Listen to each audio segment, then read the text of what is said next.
Cristina Fernández de Kirchner. ¡Vamos! Fuerte el aplauso, señoras y señores. Momento histórico. ¿Cómo estás? Qué gusto Bien. verte. Bienvenida. Qué gusto verte. Gracias. Todo el mundo me pregunta, ¿por qué Enduro de Omar, Cristina? Bueno, en ¿Por qué Enduro de Omar? Te voy a contar algo. Yo los miro todas las noches.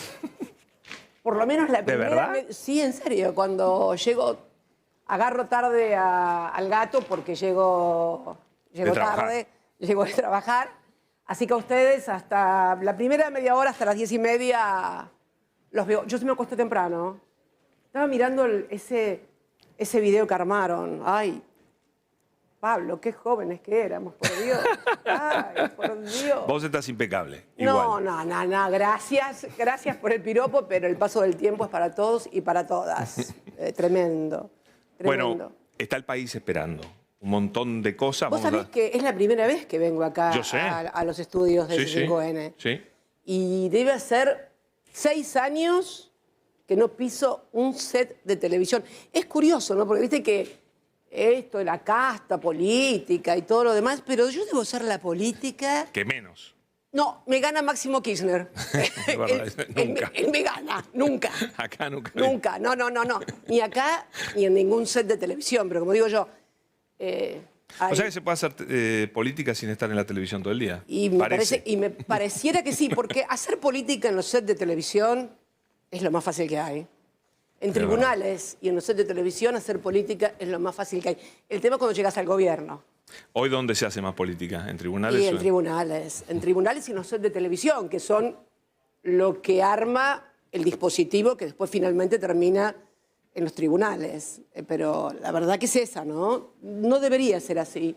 Por lo menos la política no fue así hasta el 2015, ¿no? A partir del 2015, a partir de diciembre del 2015-2016, ya había habido atisbos de una judicialización creciente de la política y de la gestión de gobierno, fundamentalmente de la política, y que luego se acentuó, obviamente, con lo que ya todos conocemos y que en estos días ha tenido, bueno, algo que ya es inocultable y que está a la vista de todo el mundo, ¿no?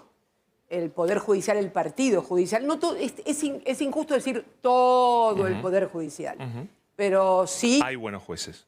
Como en todas partes, y buenas juezas, y buenos empleados, y buenos fiscales, y buenas fiscalas, sin lugar a dudas, pero la verdad que el dispositivo de poder del Poder Judicial, empezando por la Corte y siguiendo por lugares muy puntuales del sistema federal, se ha convertido en un dispositivo de persecución política y fundamentalmente de debilitamiento del peronismo, asociado obviamente con el partido Juntos por el Cambio, ¿no? Que además se vio claramente cuando pasó lo del agua escondido. A ver. Fue impactante, ¿no? No pasó nada que no supiéramos, pero lo vimos. Y pero eso es como, viste, como esto de la infidelidad, ¿no? Alguien puede sospechar de otro, alguien puede sospechar de otro, pero a lo mejor sabe absolutamente, pero una cosa es verlo y otra cosa es suponerlo. Y la verdad que fue... ¿Te parece que tuvo el impacto o el correlato de lo que tenía que pasar luego No, de nada. conocer? No, nada, porque tuvo un correlato en determinados sectores de la sociedad. Por ejemplo, los alumnos de la Facultad de Derecho no fueron a la cátedra de Ercolini. ¿Ves? Eso es un castigo social. Bueno, hay un pero funcionario... no hay un castigo hay un castigo social, pero no hay un castigo institucional. A ver, el juez que me procesó en el tema de vialidad, que metió preso a los dueños de este canal, armando facturas truchas para ocultar las dádivas después de haber viajado con los jefes de Clarín. Bueno, me parece que si alguien pensaba que el lawfare era una construcción jurídica o una construcción mediática o partidaria, bueno, me parece que la foto del agua escondido es una foto muy brutal, muy brutal. Hubo un funcionario de la Ciudad de Buenos Aires Así es. que se fue. Que se fue. Pero en la justicia están todos. Pero en la justicia están todos, el Consejo de la Magistratura no mueve nada, y yo creo que quedó evidenciado, ¿no? Y luego con lo de la Corte. Yo creo que lo que está sucediendo en la Comisión de Juicio Político de la Cámara de Diputados es muy grave. A ver... lo que se está descubriendo. Pero vos fíjate, Pablo, hace pocos días no un funcionario vinculado, no sé, con el oficialismo, con el gobierno, al contrario, el que fue administrador de la Corte. Años, toda la gestión de Lorenzetti, al quien nadie puede creer que es simpatizante mío o nuestro, ¿no? Bueno, esta persona dice que el juez Rosati pagó con contratos a la Cámara de Casación, concretamente al juez Barroetaveña. Pero yo entendí bien, es un ministro de la Corte sobornando camaristas para una causa propia gravísima de enriquecimiento ilícito. Así es. Así es. Algo de esto habíamos dicho nosotros el 18 de julio del año pasado en un documento que yo saqué a través también de un video. Pero ahora ya no lo dice Cristina Fernández de Kirchner. Ahora lo dice un funcionario de la Corte. En la Cámara de Diputados. En la Cámara de Diputados. Y creo que también lo declaró en el Poder Judicial, ¿no? Vos fíjate que hoy, para disimular, es más, para disimular creo que ayer u hoy, le dieron también un contrato a la camarista Ana María Figueroa, pero en realidad el mismo día que ingresa el expediente de Rosati Barroetaveña, que es además el jefe de la lista Bordeaux, ¿no? Es el que ganó las elecciones y está en la Cámara de Casación. Bueno, esto es en cualquier otro país del mundo, esto sería de una magnitud solamente la protección de los medios hegemónicos de comunicación, ¿no? Pero ahora con la suspensión de las dos elecciones, eso tomó... La gente me parece que entendió que acá estaba pasando algo muy grave, por primera vez, que la Corte de verdad está tomando atribuciones que no tiene constitucionalmente que tomar, y mucha gente se asustó. Asusta esto. Y por supuesto, porque esta ya no es una cuestión solamente de persecución a una dirigente política o de prejuicio al partido político, el peronismo concretamente. Creo que yo toda la vida dije que no venían por mí, que venían por el peronismo. Pero me parece que además vienen por el sistema democrático, porque, en definitiva, una Corte que se ha constituido en una camarilla de 3 personas, de las cuales 2 fueron designadas por decreto y aceptaron por quien fue el anterior presidente de la República, y se comportan de esta manera, la verdad que debería preocupar a todos, ¿no? Y que tiene que ver también con la vida cotidiana, porque fueron también el mismo partido judicial el que estableció las famosas importaciones que se llevaron casi 3.000 millones de dólares, el que tiene a resolver el tema de declarar un servicio público, el Internet y la telefonía celular, de manera tal de que los precios que pagan los consumidores sean accesibles. En fin, impacta en la vida cotidiana e impacta en el sistema democrático. No es bueno para ningún partido político, en definitiva, aún para aquel que se supone beneficiado, ¿no? Y que puede manejar eso. Hoy beneficiado, mañana quién sabe. Y mañana no se sabe. E igualmente me parece que deteriora el sistema democrático. No es bueno cuando se deteriora el sistema democrático. Y la gente, imagino, se debe estar preguntando qué se puede hacer. ¿Qué se puede hacer? Yo creo que hay instrumentos legales. Seguramente el próximo gobierno deberá hacerlo, pero se podrían hacer también a través de leyes vigentes. Pero no quiero... Dar ideas. Dar ideas que después digan, Cristina dijo que hay que hacer tal cosa o tal otra. Ya que estamos en este tema, a mí me impactó que suspendieran una elección con un fallo que no está firme. Con eso quedó clarísimo que la Corte no requiere dejar firme, pasado en autoridad de cosa juzgada, el fallo de vialidad, para suspenderte como candidata. Basta con una cautelar. A ver, el derecho cautelar viene longi tempore, Pablo. Con una cautelar mantuvieron suspendida la aplicación de ley de medios que había sido sancionada con una amplia mayoría en ambas cámaras y la mantuvieron hibernando y no pudieron hacer la desinversión que estaba obligado el Grupo Clarín, porque tiene una presencia monopólica y de posición absolutamente dominante. Y bueno, y llegó Macri y suspendió los artículos de desinversión de la ley de medios. ¿Vos estás convencida de que los tiempos dan para que la Cámara de Casación avale el fallo de vialidad y luego la Corte, estudiando el tema? La Cámara de Casación rechazó in limine la recusación. Pero ¿alguien tiene alguna duda después de lo que pasó con Tucumán y San Juan? 72 horas antes de que empezara la veda electoral suspenden 2 elecciones, después de un fin de semana anterior, donde había habido elecciones en provincias argentinas, en 3 provincias, y habían sido objetivamente muy desfavorables los resultados para Juntos por el Cambio. Y activaron el dispositivo, claramente. Y ahora acabo de leer que le pasaron al procurador opinión sobre la cuestión Formosa. Así que, bueno, vamos a ver, parece que se van a animar a todo. Pero siguiendo este razonamiento, entonces, ¿ese es el principal y único motivo por el cual no vas a ser candidata? Vos sabés que ayer estaba escuchándolos. Debatimos eso. Y ayer. lo debatieron, vi que... Yo prometí preguntártelo y acá estoy. No. Vos lo prometiste preguntar, es cierto. Anoche lo estaban debatiendo porque Cintia plantea, sí, claro, no hay libertad, pero estoy en libertad condicional técnicamente, además, en libertad condicional. Y no es una frase que quede bien. Es la ¿Vos decís realidad. para gestionar luego el electa? Para todo. Escúchame, y entonces... Ella decía porque no la van a dejar gobernar. Es lo que entiendo que decía Cintia. No, eso no lo decía Cintia, eso lo decía, si mal no recuerdo, Hamilton. Estuve mirándolos en serio. Clarísimo. Estuve mirándolos en serio. Sí, sí. Cintia decía que era estrictamente el tema de la falta de libertad para decidir. Fue apoyada por Maslatón también. Me encanta Maslatón. No pienso en nada como él, pero me encanta. Qué lío que se va a armar. Me encanta Maslatón. Me divierte mucho. Está por ahí festejando.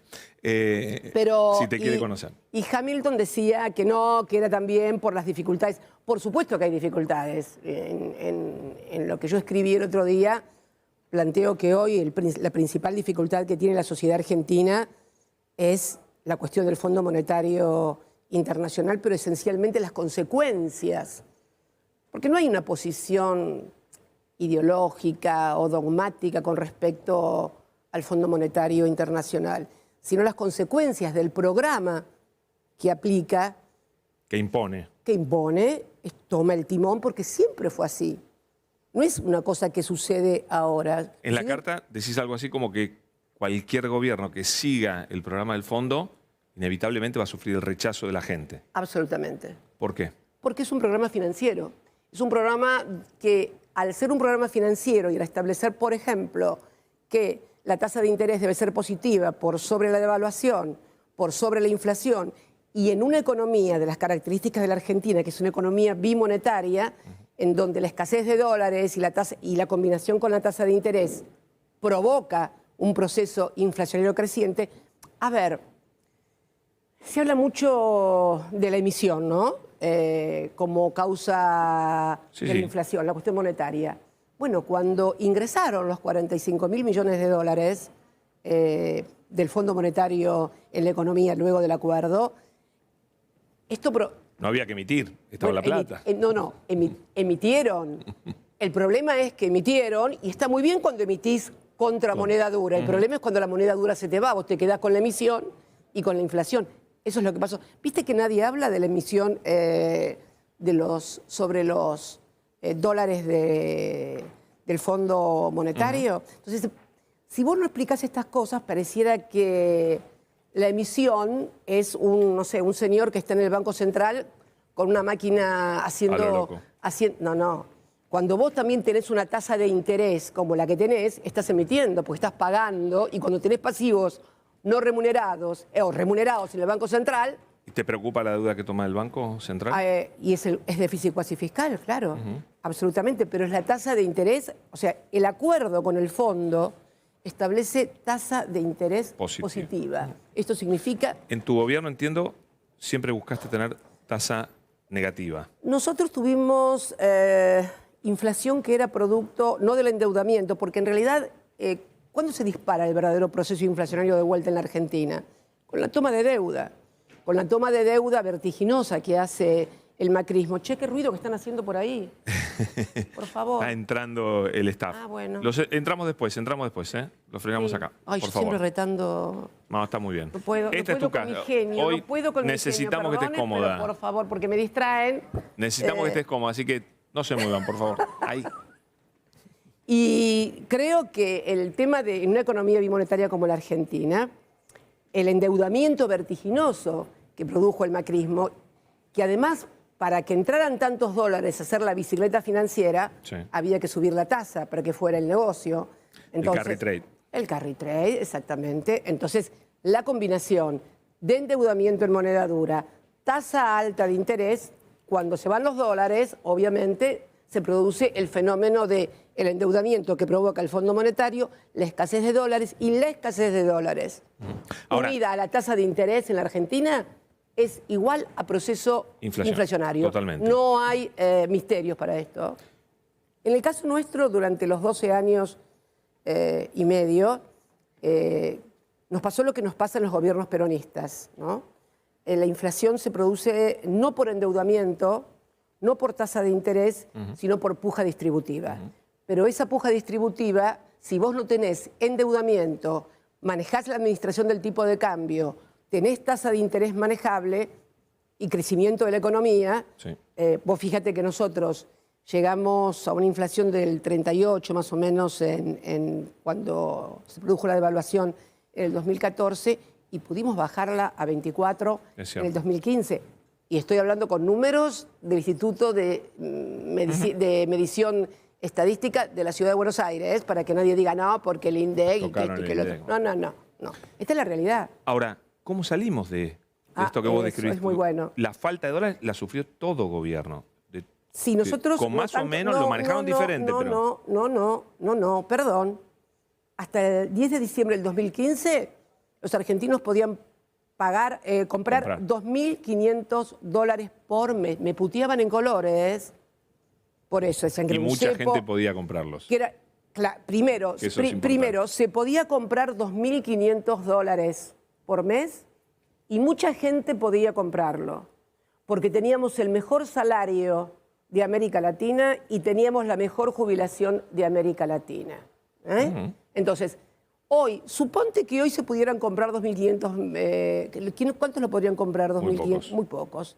Entonces, creo que hay que saber diferenciar los distintos problemas que tiene la economía. Fundamentalmente el carácter de economía, vos sabés que lo vengo diciendo hace mucho tiempo, el tema de la economía bimonetaria. Mirá, estaba leyendo unas declaraciones de Han, el economista coreano. Es muy que estuvo. interesante. Vos sabés que me lo perdí porque Guado me había invitado a una reunión con él y no pude coordinar mi agenda y después el sábado por la mañana él se iba y yo no podía, pero hoy leía que, por ejemplo, en Corea del Sur durante muchos años no se podía viajar al exterior. No, y la gente se enojaba si te veía fumar un cigarrillo importado. Claro, no se podía viajar al exterior porque necesitaban juntar dólares. Claro. ¿Cómo juntaron dólares? Bueno, trabajando 17, 18 horas por día. El otro día estaba leyendo que los jóvenes de 19 años hoy se niegan a trabajar más de 14 horas por día. Entonces, me parece que... Pero, perdón, y aprovecharon ese momento para juntar dólares desarrollarse. y para desarrollarse con tecnología, con líneas productivas que le generaran mucho saldo de exportación, un desarrollo vinculado a la exportación. Vos fíjate que Brasil, no te vayas a Corea, en Brasil hasta el año 21 no se podía tener plazos fijos en dólares. O sea, los puso Bolsonaro, los plazos fijos en dólares. Ahora, mucha gente va a decir, bueno, pero nosotros vamos al dólar porque el peso se devalúa. Me parece que es un poco que no se sabe si es el huevo O la gallina, cierto, sí. Me parece que no se sabe si es el huevo o la gallina. Es cierto que las experiencias que ha tenido la sociedad argentina con respecto, no sé, a un plan Bonex, a un corralito, pero lo del dólar... Mira, el otro día me estaba alguien mostrando un viejo programa de Tato Bores, donde todavía no había habido ni plan Bonex, ni corralito, ni nada. Y era todo dólar. Y ya estaba la pasión por el dólar. Yo creo que la pasión por el dólar se desata a partir de la reforma financiera en 1976, ¿no? O sea, en 77, para ser más exacto. ¿Y ahora cómo llegamos a este...? Macri duplicó la inflación de tu gobierno Sí. y hoy este gobierno ha duplicado la Porque inflación hoy que dejó están- Macri. Porque en esta economía bimonetaria, el endeudamiento en dólares agrava la restricción externa. Históricamente, el desarrollo industrial de la Argentina fue solventado fundamentalmente a partir de la actividad de la exportación agropecuaria, ¿no? Agrícola. Entonces, siempre había los famosos stop and go porque se acababan los dólares o había algún problema de una sequía o algún precio internacional que variaba y entonces le faltaban los dólares al Estado para que la industria pudiera importar los insumos y los bienes de capital intermedios para poder seguir con la actividad. Ahora, esto que se conoció como restricción externa y que estuvo mucho tiempo, se agravó muchísimo más a partir de esto de la economía bimonetaria. ¿Qué es? Bueno, vos vas por la calle y los precios de los inmuebles son en dólares. Esto pasa únicamente en la Argentina, que el precio de los inmuebles sea en dólares. Vos vas al barrio más cheto de Río de Janeiro, en Tijuca, y los precios de los mejores inmuebles son en reales. Y vas a Chile y son en pesos chilenos. Entonces, sí, una parte de la intermediación, en este caso inmobiliaria o de grandes sumas, se hace en dólares. Si además la gente quiere ahorrar en dólares, si además la industria necesita dólares para poder producir y si además necesitas dólares para pagar la deuda, los dólares no alcanzan. Ahí está los Sergio Massa no alcanzan. haciendo magia. Así es. ¿Cómo ve la gestión y bueno, este año tan difícil, sobre todo por la sequía, ¿no? Mirá, yo creo que agarró una papa caliente. Esto me parece que es una verdad de perogrullo. Cualquier argentino puede verlo. Estamos con dificultades. Necesitamos revisar ese acuerdo con el Fondo Monetario Internacional. El año que viene, Pablo, el año que viene Argentina tiene vencimientos por 25.000 millones de dólares. Solamente entre Fondo Monetario, acreedores privados, que fue la deuda que se reestructuró, de las provincias, deuda privada, sin contar deuda de los organismos multilaterales, 25.000 millones de dólares. ¿Ningún gobierno lo va a poder pagar? ¿O sí? Yo lo que creo, y lo vengo diciendo desde hace mucho tiempo, que es necesario un acuerdo. Es necesario un acuerdo sobre cómo desatamos el nudo gordiano. ¿Entre quiénes? Perdón, para que quede claro. Entre todos los partidos políticos que tengan expectativas de gobierno o que tengan representación parlamentaria en la República Argentina, pero no acerca de si planes sí o planes no, si reforma laboral sí. Porque en esas cosas no nos vamos a poner de acuerdo. ¿En qué hacemos con la economía bimonetaria? ¿Qué hacemos con los dólares que son escasos? ¿Quién se lleva los dólares? Porque además de todo esto tenemos otra pasión argentina, que es la formación de activos en el exterior. ¿Te sentarías con cualquiera a discutir esto? Absolutamente. Mira, con cualquier dirigente político me refiero. Con cualquier dirigente político. Esto de cómo hacemos con los dólares, para pagar la deuda, para que la industria no sufra la falta de dólares, ¿cómo hacemos? ¿Tenés claro entonces que con el litio, Vaca Muerta, la exportación agrícola, tampoco nos va a alcanzar? Bueno, pero sí. ¿sabés lo que pasa? Que primero, poner toda la expectativa en los precios de los commodities no es bueno. Son precios de carácter internacional, por lo tanto no te aseguran un flujo permanente y constante. Vaca Muerta, petróleo. Hoy, en la guerra entre Rusia y Ucrania, fantástico. Pero el petróleo en el mundo estuvo a $9 el barril, sí. Año 98. Néstor era gobernador de la provincia de Santa Cruz y pudimos pagar los sueldos porque teníamos fondos ahorrados en el exterior porque las regalías se nos habían ido al quinto subsuelo. Estuvo $9 el barril del petróleo en el año 98. Te puede bajar el precio de la soja, del trigo. Me parece que además apostar en un país a una economía primarizada, a la exportación de commodities, me parece que tenemos que ir por otro lado. Me parece que tenemos que ir por el lado de definir un desarrollo industrial que nos permita exportar tecnología, valor agregado, porque esto significa además salarios bien remunerados. El sector agrícola no genera muchos puestos de trabajo y tampoco no son de los mejor remunerados tampoco. Hoy hay un problema serio de ingresos en todos los sectores. Absolutamente. ¿No? Vos lo decís en la carta, gente que gana en blanco, que ve que su salario no le alcanza. Es que la inflación genera una transferencia de recursos de toda la sociedad a los sectores más concentrados de la economía. ¿A ellos les conviene la inflación?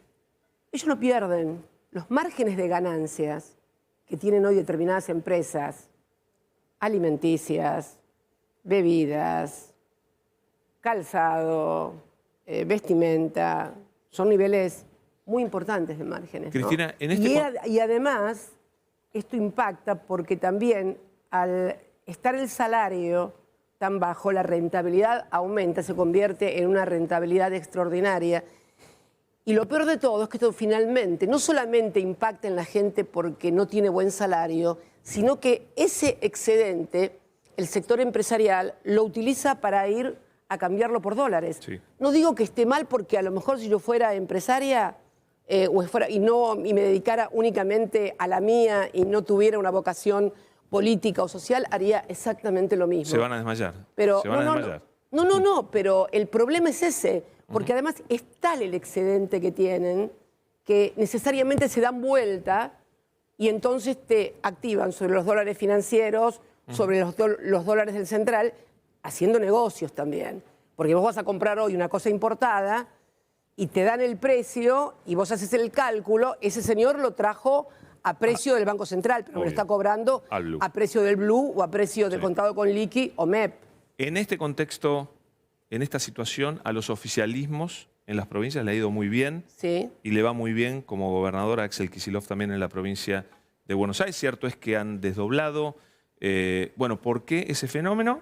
Y si también la provincia de Buenos Aires debería seguir ese camino, ¿no?, de desdoblar sus elecciones. Bueno, en principio creo que las provincias siempre son como las intendencias. Entre las provincias, las intendencias, hay un vínculo más cercano entre la gente que lo que sucede con la política nacional. Además, a las provincias, a un intendente, a un gobernador, no le adjudican la inflación o los problemas de la economía, que es un ámbito nacional. Ahora, si vos me decís que esto significa, estamos ante un momento difícil, pero creo que en estas elecciones van a ser unas elecciones totalmente atípicas también. Es una elección de tercios. Así como la elección del año 19 fue una elección de techos, porque había dos partidos nada más. O sea, vos tenés en cuenta que entre el Frente de Todos y Juntos por el Cambio agruparon el 90% del electorado. Ahora estamos ante una elección de tercios, donde lo importante, más que el techo, es el piso. ¿Sí? ¿Me seguís? Sí. ¿Quién tiene el piso más interesante? Bueno, porque precisamente al ser tercios, lo importante es entrar al balotaje. Claro. Entonces me parece que es una elección totalmente diferente a la elección del 19. Y es una elección que también hay un tercio. También tenemos que entender por qué hay un tercio y por qué no hubo un tercio en el 19. ¿Qué es este? El tercio nuevo es Milei, claro, ¿cierto? Obviamente. Bueno, pero ¿qué es fundamentalmente? Pues allá más, yo creo que es bronca. No hablemos, exactamente, no hablemos con nombre y apellido porque si no uno tiene tendencia a adjetivar o a decir. Hablemos de tercios. En el 19 la gente tenía la memoria de lo que había pasado hasta el 2015, de cómo había vivido y lo que habían sido los 4 años de gobierno macrista. Entonces, cuando decimos volvimos mejores. Había una esperanza. Era la propuesta, que era volver mejores, era hacerlo, que todo lo que había sido bueno hasta el 2015 lo íbamos a continuar y lo que había estado mal no se iba a hacer. Y por eso, entre los dos partidos, fundamentalmente se agrupó el 90%, con una diferencia. El Frente de Todos obtiene una diferencia de 15 puntos, Pablo, en las PASO. 15 puntos. 15 puntos. Después, entre las PASO, bueno, hubo, digamos, un cambio en la conducción de campaña y perdimos puntos y diputados. ¿En la conducción de cuál campaña? De la campaña nuestra del Frente de Todos. Nosotros en la campaña hasta las PASO la desarrollábamos, nos reuníamos semanalmente o cada 2 veces a la semana en el Instituto Patria. Bueno, después hubo un cambio, o sea, comenzaron a tallar otras voces, otras. Y creo, bueno, fue cuando se dijo que estaba bien el dólar a 63 pesos, por ejemplo. Sí, lo dijo el presidente electo. Así es. Pero bueno, te quiero decir con esto que... Eso fue un error. Había una... Sí, claro. Sí, se lo dije en ese momento, Alberto, porque yo fui 8 años presidenta y te invito a que busques algún registro o algún archivo donde yo hablo sobre el precio del dólar. Bueno, pero algunos decían que eso ayudaba. me parece Bueno, que la gente tampoco tuviera una suba del dólar. No se trata de si ayudaba o no ayudaba, se trata de, bueno, en fin, no vamos a ahondar en el tema sobre el pasado que no vale la pena, pero me refiero que lo importante es saber que estamos en un momento de mucha dificultad, pero creo asimismo que nuestro gobierno, el gobierno del Frente de Todos, fue infinitamente mejor de lo que hubiera sido el gobierno reelecto de Macri. Este gobierno. Pero no tengo... A ver, no es que fuimos a elecciones contra el Arcángel San Gabriel y el Arcángel San Miguel. Si Macri lograba la reelección, luego de lo que había pasado en el país, luego del endeudamiento, del retorno del Fondo Monetario, hubiera sido una verdadera... Imaginemos por un instante haber atravesado la pandemia con esas... mirá lo que pasó en Brasil, por ejemplo. Entonces, me parece que eso es una cosa que debe ser contemplada. Y además, pero aún así, el surgimiento que hablábamos antes de la tercera, del tercio, es por la frustración. Es por la frustración, sin lugar a dudas. Ahora, que me digan que vamos a mejorar esto volviendo a recetas del pasado, me parece que no. Esta es la gran discusión. ¿Y puede ganar la bronca? Esta es la gran discusión que hay que dar. Porque hasta ahora, en definitiva, tenemos que proponerle a la sociedad algo diferente. Pero además, saber y tener memoria de que algo diferente se puede hacer. Es mentira esto de que siempre estuvimos así. En el 2015 no estábamos así. Cuando terminó nuestro gobierno, cuando me despedí el 9 de diciembre, eso que estaban mostrando... Te convertiste en calabaza. Usted, y que me convertí en calabaza. Para decirte algo, el riesgo país del que tanto hablan estaba en 600 puntos. La Argentina no estaba endeudada, esto no lo digo yo, Duhovne en ese famoso programa de televisión. Lo dijo con toda claridad. Lo dijo con todas las letras. Teníamos 8% de deuda en moneda dura, las empresas no estaban endeudadas, las familias no estaban... ¿Qué era Disneylandia? No, Disneylandia no existe. Solamente ahora, en Miami, pero... Cristina, sí. Me gustaría que la gente no quiere creerte que no vas a ser candidata. No es que no te crea, no quiere creerte que no vas a ser candidata. ¿Lo podés decir con toda claridad y contundencia? ¿Cómo que no quiere creer? Porque tiene la esperanza que lo seas. No, yo creo que hay comprensión de texto en la gente. No, pero hay fe. Pero hay fe, hay cariño, hay amor. Me parece amor, cariño y fe compartidos, pero la comprensión de texto me parece que es un atributo, afortunadamente, de la mayoría. Todavía. Sin duda. Y espero que sea un atributo de la mayoría. Pero bueno, nada.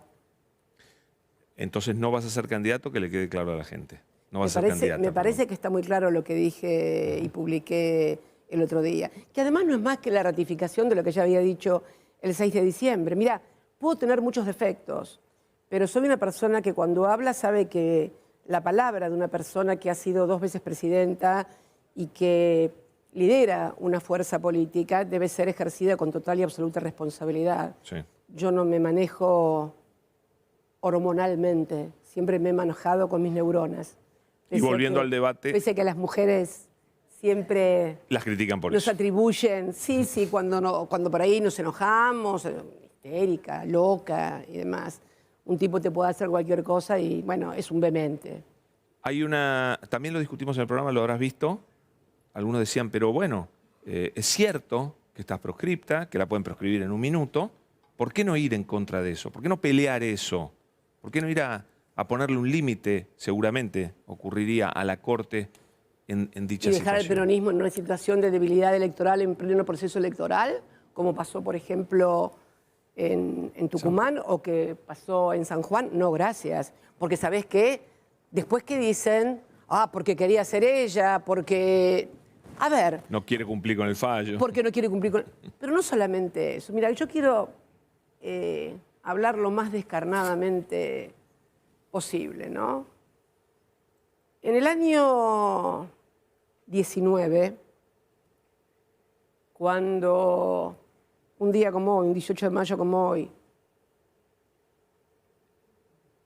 se vio y se escuchó aquel video donde lo proponía a Alberto como presidente, no fue algo porque sí o porque no nos alcanzaban los votos.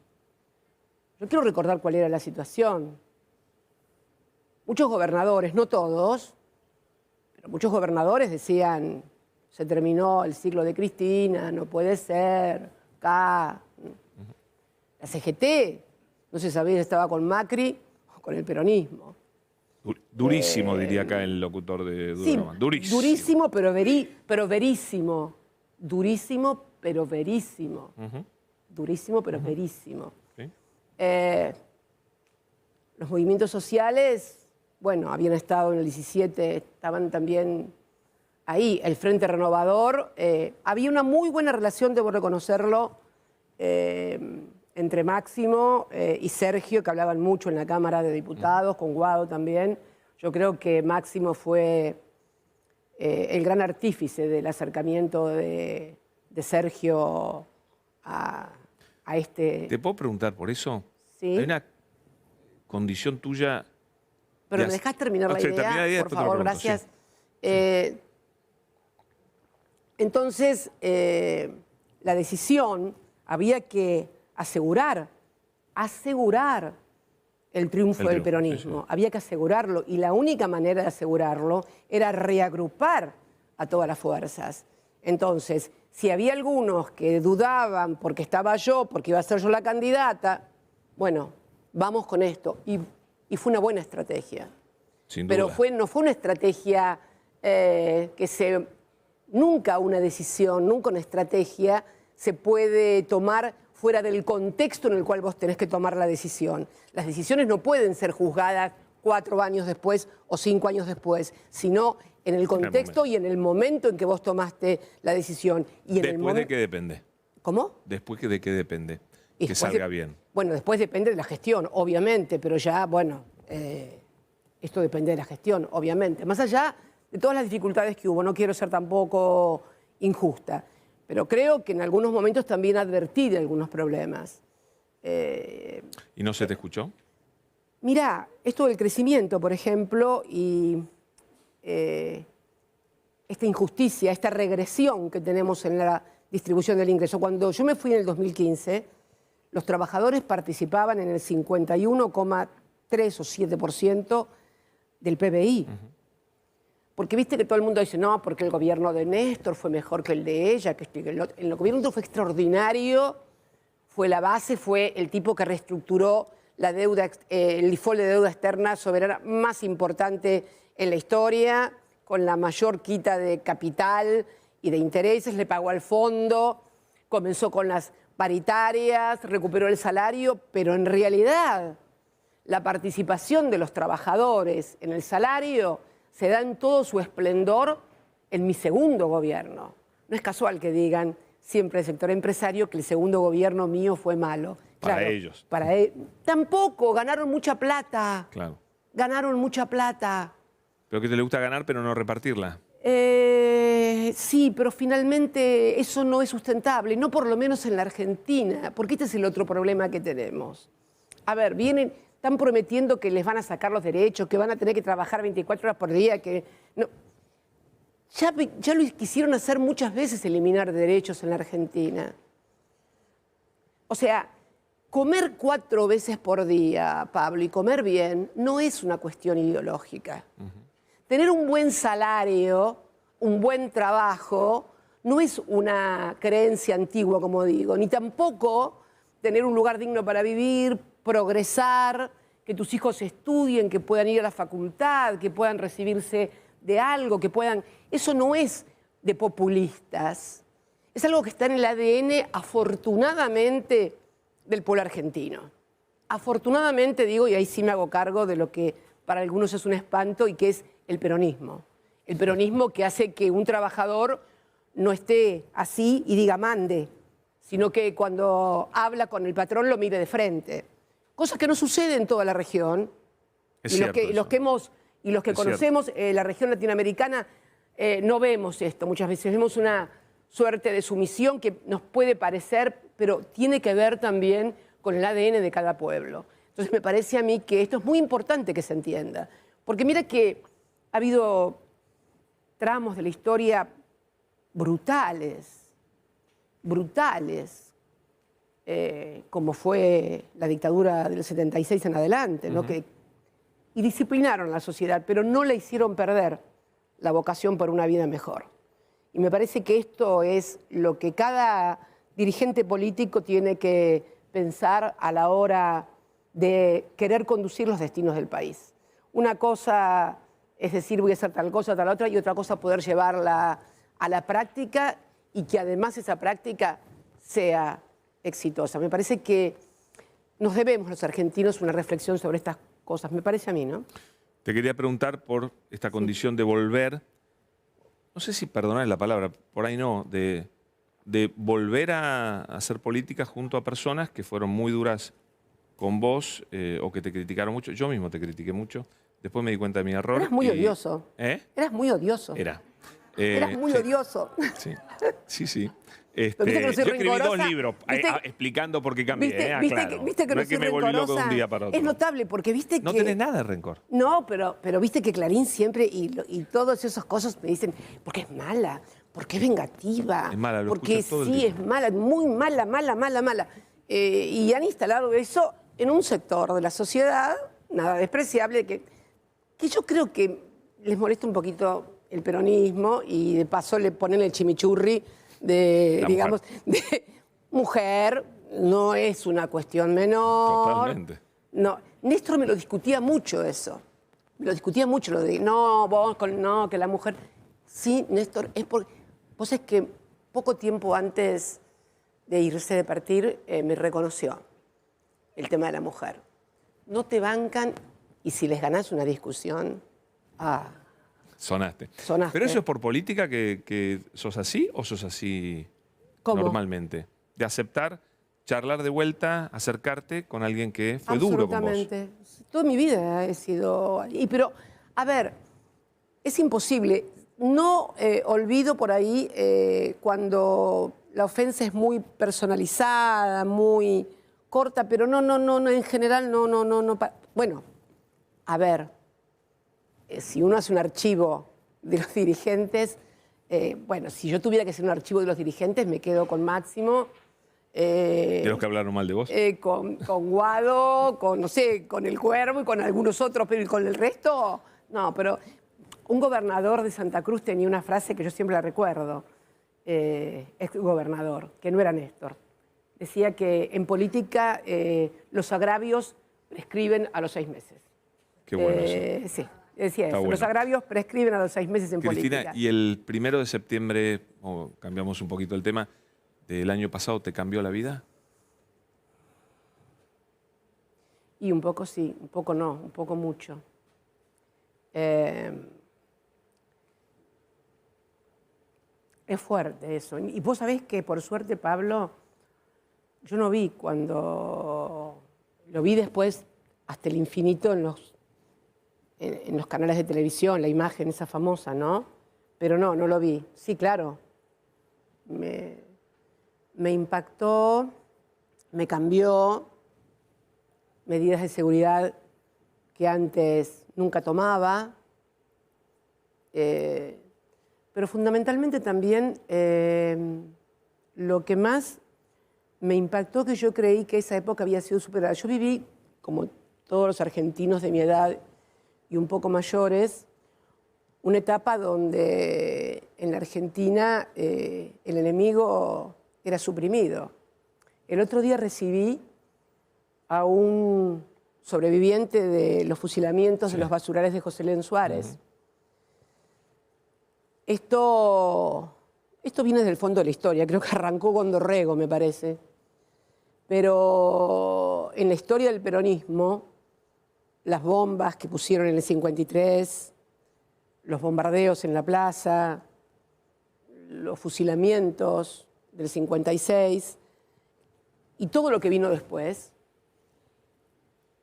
y que era la supresión del enemigo, pero del enemigo matándolo, Sí. o lo que es peor, torturándolo, desapareciéndolo. Vos sabés que yo estaba absolutamente convencida, si alguien me preguntaba, Que eso era imposible que te pasara. que eso era imposible y que había perecido con el plebiscito del 30 de octubre, el triunfo del alfonsinismo, el triunfo, yo me acuerdo, la Juventud Radical decía somos la vida, somos la paz. A mí me pareció que eso iba a perdurar por todos los tiempos, que no iba a haber otra vez donde alguien quisiera suprimir al otro matándolo. Y eso volvió el 1 de septiembre. Que además fue precedido, ojo, Bueno, yo quiero recordar el alegato del fiscal Luciani de una violencia y una agresividad que a fue mi juicio precedido, nunca visto. es que fue precedido por mucha violencia mediática. Primero, fueron años y años de tapas, de agresiones, pero si vos escuchabas... De deshumanización. Absoluta deshumanización.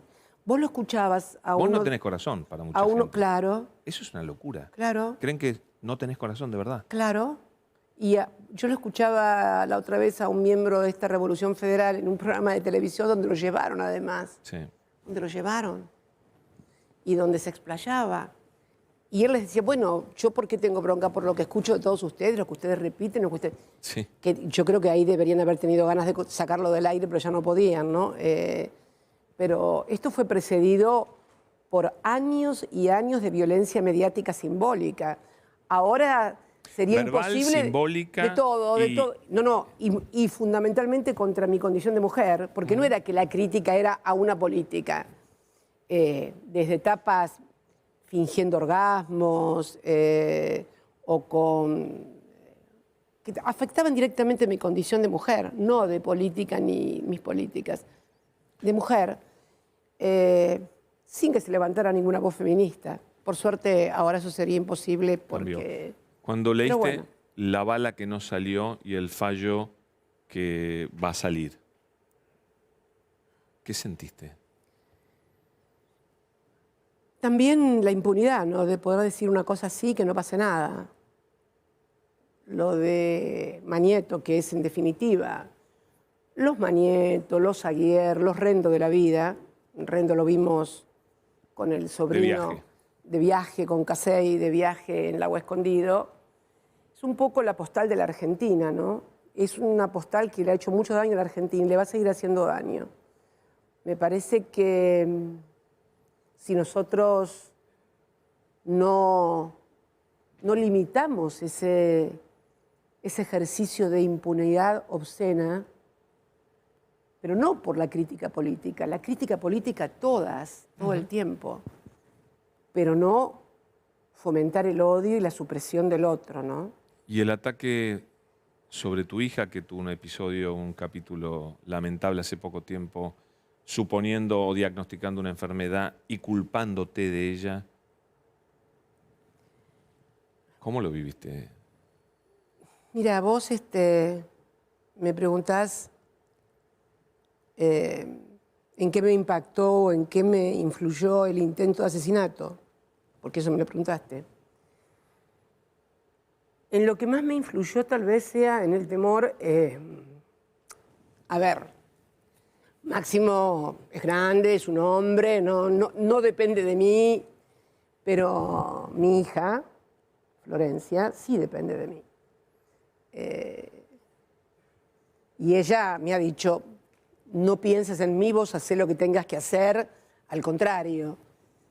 Mi hija es una extraordinaria mujer que está enferma, que tiene una patología, como puede tener cualquier mujer vinculada con, con lo que ya sabemos. No quiero tampoco hablarlo, pero ella sí necesita y me necesita a mí.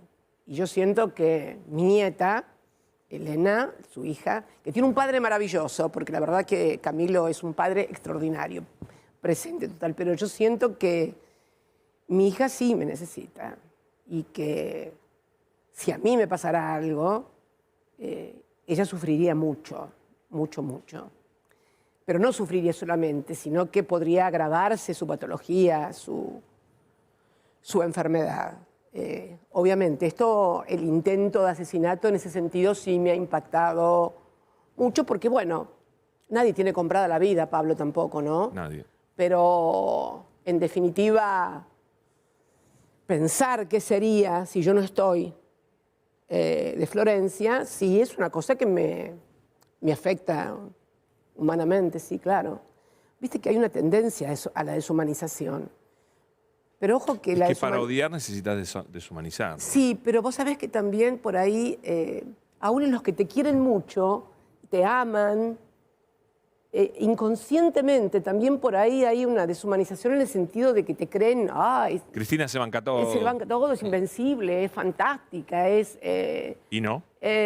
¿No te bancás todo? Sí, me banco bastante, me banco bastante. Sí, me banco bastante. La verdad que me banco bastante.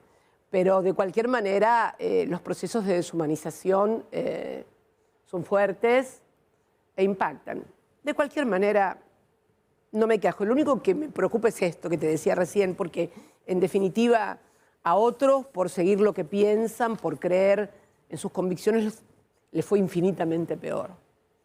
Ni siquiera tienen un lugar, una tumba para que los vayan a llorar. Así que tampoco me voy a quejar ni a supervictimizarse. O sea, ¿qué cosa peor que no tener una tumba donde puedan ir a llorarte? ¿Qué cosa peor, decime?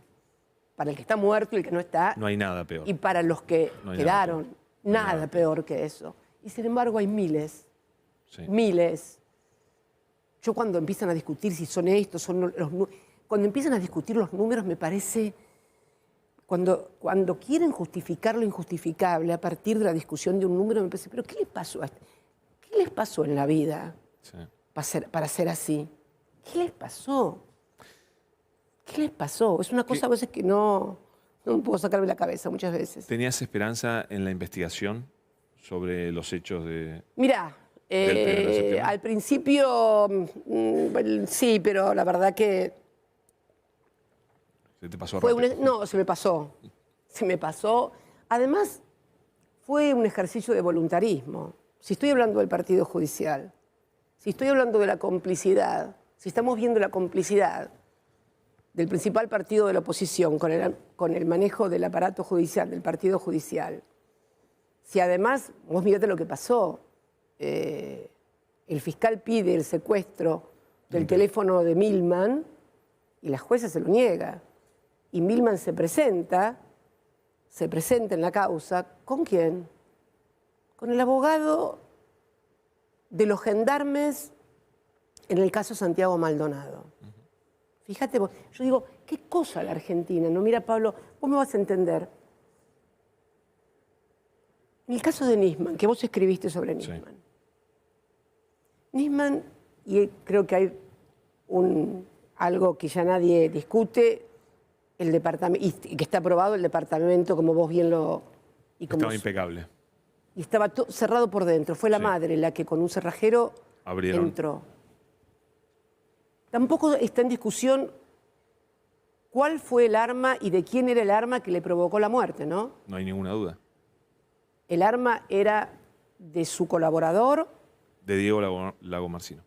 Que además tenía una cuenta con él no declarada en Nueva York de $600.000, él, la madre, la hermana y Nisman, y que era su colaborador directo, viajaba, estaba todo el día con él, y fue el que le lleva el arma, está filmado. Bueno, sin embargo, a Nisman lo asesinaron. En cambio... Bueno, dicen que lo asesinaron. Bueno, es una locura. Eso es lo que dice. Bueno, te digo, el sentido común de los medios de comunicación. Bueno, hay una investigación abierta que no va a ningún lado hace 7 años. Lo asesinaron. Pero a Santiago Maldonado lo persigue un escuadrón de gendarmería por la Patagonia desierta, al mando por control remoto de Nochetti, que era el jefe de gabinete de la ministra de Seguridad, Patricia Bullrich. Enviado especialmente. Enviado especialmente para cortar... Para endurecer la represión a los mapuches. Lo persigue un escuadrón entero de gendarmería al tatuador. Desaparece durante 2 meses y aparece misteriosamente en un lugar que había sido rastreado 20 veces 2 meses después, ahogado. y Santiago Maldonado se ahogó. Bueno, a ver, Sí, esta es la Argentina que vivimos, sí. esta es la Argentina que vivimos.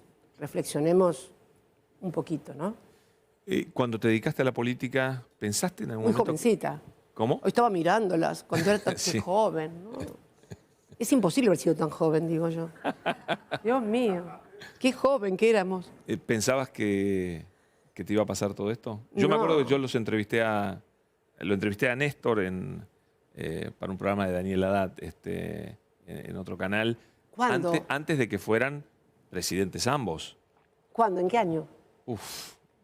Era Néstor gobernador, obviamente. 2001, 2000. Néstor era 2000, 2000, año Néstor 2000. era gobernador. Néstor era gobernador. Néstor era exacto. gobernador. Sí, sí.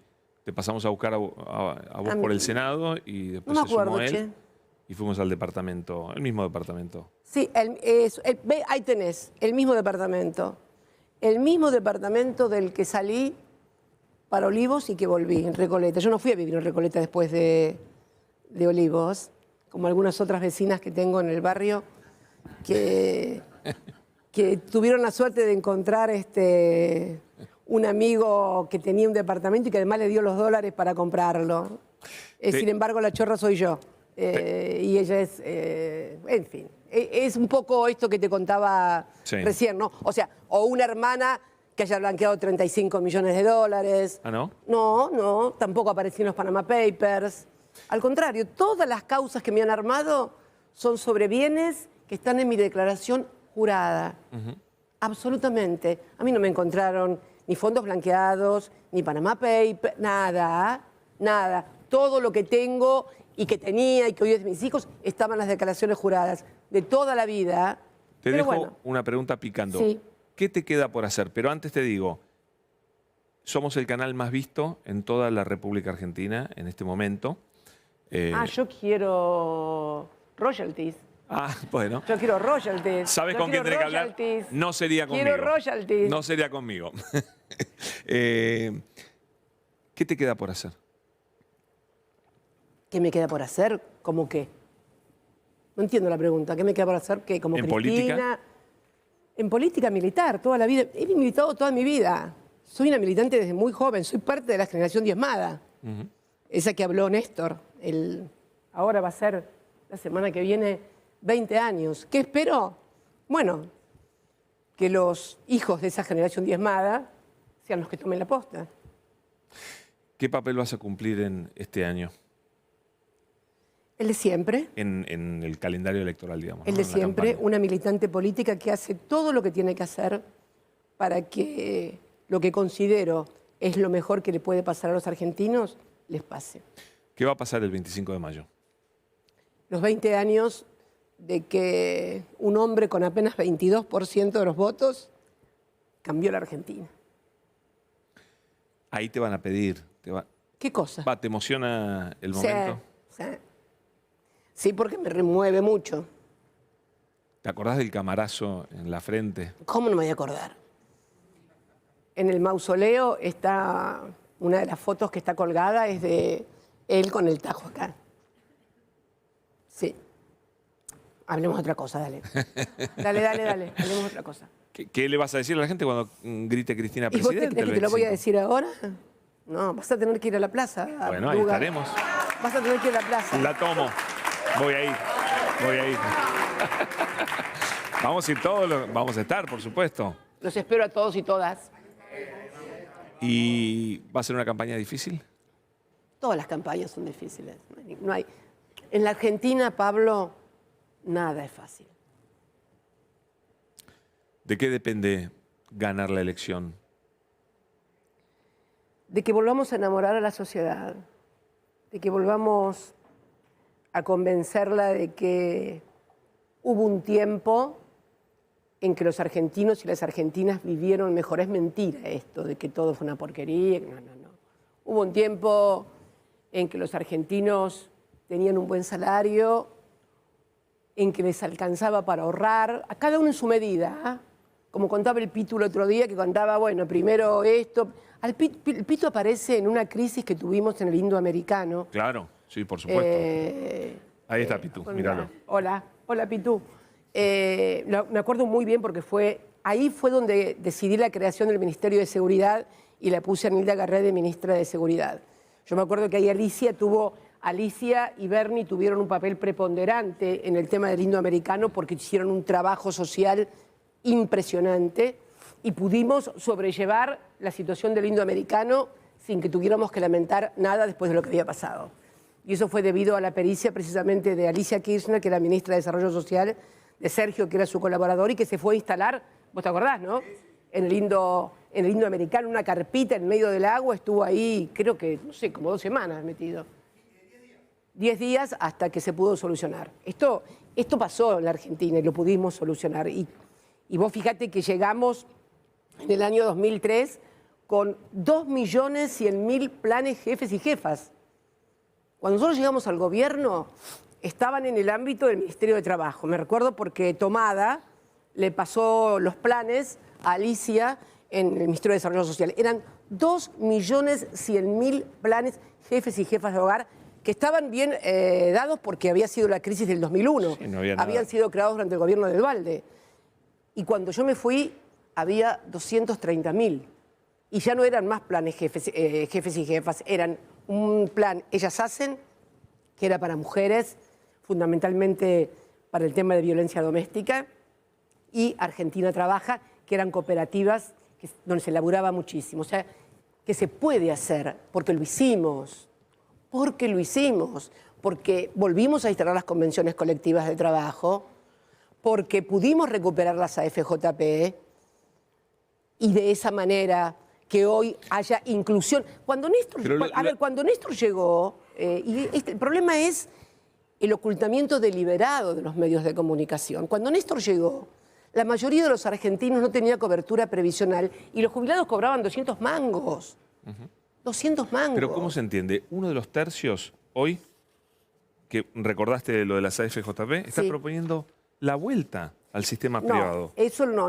Está proponiendo la libre portación de armas, eliminar los planes sociales, arancelar la salud, escuelas voucher. Yo no creo.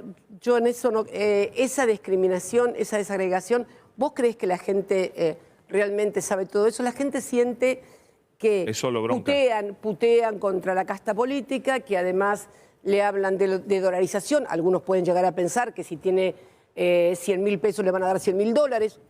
Puede ser esto, porque si vos miras las redes, el tema de las fake news, la influencia que hoy tienen redes y medios de comunicación que no eran como en el 2015, la evolución que ha habido ha sido, o involución, ¿no? Si se quiere. ¿Vos mirás las redes sociales? No, yo escribo en redes sociales, pero no estar mirando lo que dicen las redes sociales, no. Además no tengo tiempo, me dedico a leer. ¿Tenés Instagram? Tengo Instagram, sí, pero ¿Pero lo mirás? No. ¿A qué? ¿A los demás se miran Instagram? ¿Y si es para eso Instagram o no? No, para mirar. No sé sí, porque la gente necesita. Yo no tengo, la gente necesita mostrarse. No. Yo utilizo Instagram o Facebook o Twitter por una cuestión de comunicación, para comunicar. Pero así leo cuando alguien publica. Más que leer en las redes, ¿sabés qué leo? Leo la reproducción. Yo soy de la vieja guardia, todavía me encanta leer los medios de comunicación tradicionales, entonces veo... ¿Vos lees el diario a la mañana? No, en versión digital. En versión digital. ¿Cuál primero? El primero que leo es ¿querés que te dé el orden? Sí. Página 12, después Infobae, después La Nación y después Clarín, más o menos. Después veo todo un popurrí. Pero eso, en ese orden. Sí, hace tiempo que hago eso. ¿Pero el canal que ves siempre? Sí. No, también los veo a veces a los chicos malos de TN. Sí, pero increíble. Vos sabés que el otro día... Mira, te voy a contar una anécdota de... ¿Qué es esto de la desinformación, no? Entonces, sé que estaba a eso de las 9 y algo. Todos los días suele estar un periodista estrella. Sí, que es el que hace los comentarios económicos de los viernes. No quiero decir nombres. Sí, ya sabemos quién es. Ya sabemos quién es. Bueno, listo. Entonces pongo así, era justo al otro día de que yo había publicado la carta a los compañeros y a las compañeras.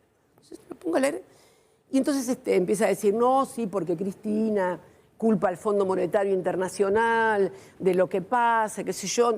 Y el otro periodista, que no tenía la obligación de saberlo porque es otro chico que es más de... No es experto en economía. No es experto en economía, es un periodista de plan, al aire, que está en el piso, un conductor al aire.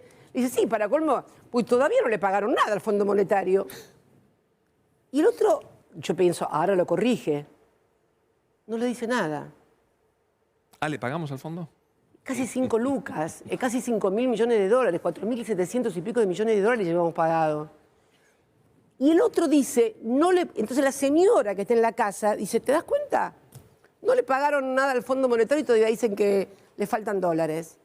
Y el otro asiente y consiente que quede instalado en una pantalla que no le pagamos nada al fondo. Que no es que se lo pagó el gobierno. La señora que está mirando televisión le pagó al Fondo Monetario cuando le pagamos los dólares. ¿Cómo se vive ver que hablan de vos todo el tiempo? Y las cosas que se dicen, que algunas eran verdad, calculo que muchas no. ¿Cómo lo viste? ¿Da bronca? No, tendría ¿Lo que... sufrís? Bueno, no, ¿Te no. duele? La verdad, me parece un ejercicio malo, pero... O sea, ¿tenés mala opinión de nosotros los periodistas? No de todos, no de todos. Pero creo que es algo a lo que toda persona, sobre todo en la etapa civilizatoria en la que estamos con los medios de comunicación, si se dedica a la política tiene que estar dispuesta Hay que bancárselo. a tolerar y a aceptar, porque si no es imposible, si no tenés que dedicarte a otra cosa. Pero en cierta manera también terminás construyendo, creo que es un ejercicio también de defensa, ¿no? Frente a los ataques tan fuertes. Mira que me han atacado y me siguen atacando como nunca. Yo nunca vi a nadie que atacaran como me atacan a mí. Sinceramente, y no quiero victimizarme. No, pero nunca, yo tampoco lo he visto nunca. Nunca vi a ningún dirigente político de la República Argentina comparable, y no quiero pecar de soberbia, tal vez solamente comparable con lo que dijeron de Perón y de Eva Perón. Me parece que ese nivel de agresión. Yo algo que no entiendo, que se repite muy seguido, es que el kirchnerismo no respeta la democracia, viola la Constitución. Yo lo he escuchado, pero no miles de veces.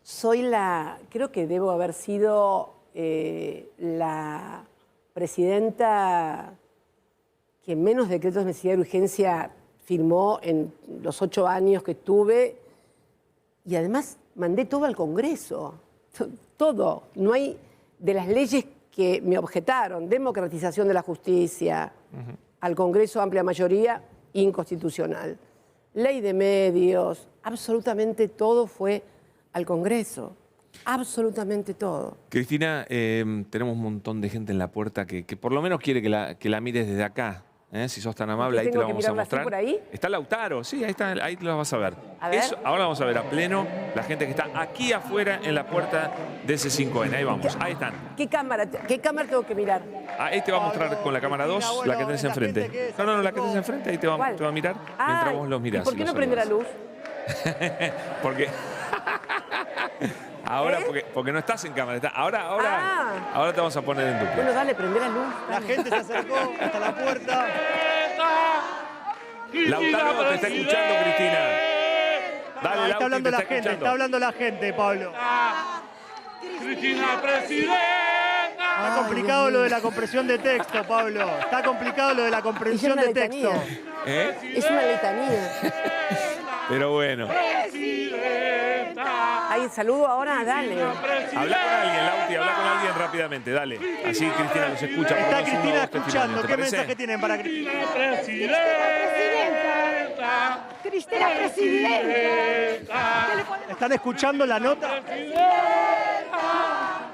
Es lo que canta la gente, ¿eh? A ver si puedo hablar con otra persona. Algo que no ¿Qué sea significa Cristina Presidenta, para que tú ya lo ¿Qué escuchás. significa Cristina para vos? Ahí va. Lo mejor, quiero lo mejor para ella y para el país. Tiene que aceptar ella o nadie, Tiene que aceptar, no le queda otra. ¿Pero qué significa ella? Más allá de lo que vos quieras, ¿qué significa ella para vos? Te está escuchando. ¿Qué significa ella para vos? Para mí es lo mejor y que se la juegue. Yo me la voy a jugar por ella. Cristina presidente. Bueno, Lauti, gracias, Por la Gracias, paz. gracias. Se repite. Se repite. Una letanía. Pero bueno, la gente te ama. Y yo los amo también a ellos. Es mutuo. Es mutuo. ¿Compensa ese amor la Absoluta- otra gente que te odia? Absolutamente. Absolutamente. Los que rezan, los que me regalan rosarios, rosarios que tengo desde la época del 27 de octubre del 2010, cuando colgaban los rosarios en las rejas de la Rosada. Sí, sí, Compensa. sí, compensa. Y la ayuda de Dios y la Virgen también. ¿Te volviste más religiosa? Yo siempre fui creyente, pero sí, claro, imagínate. ¿Cómo no pensar que Dios y la Virgen estaban ahí? Debo decir que ellos evitaron el tiro y los militantes evitaron que él volviera a cargar y montar el arma, porque lo agarraron ahí en ese momento, ¿no? Así que, sí, claro, Una pregunta difícil. ¿Sos capaz de perdonar eso también? sí, claro. ¿Lo perdonás a...? No sé todavía. No sé todavía. Me gustaría saber, porque pienso que hay algo más ahí atrás de eso. No creo en la espontaneidad ni nada.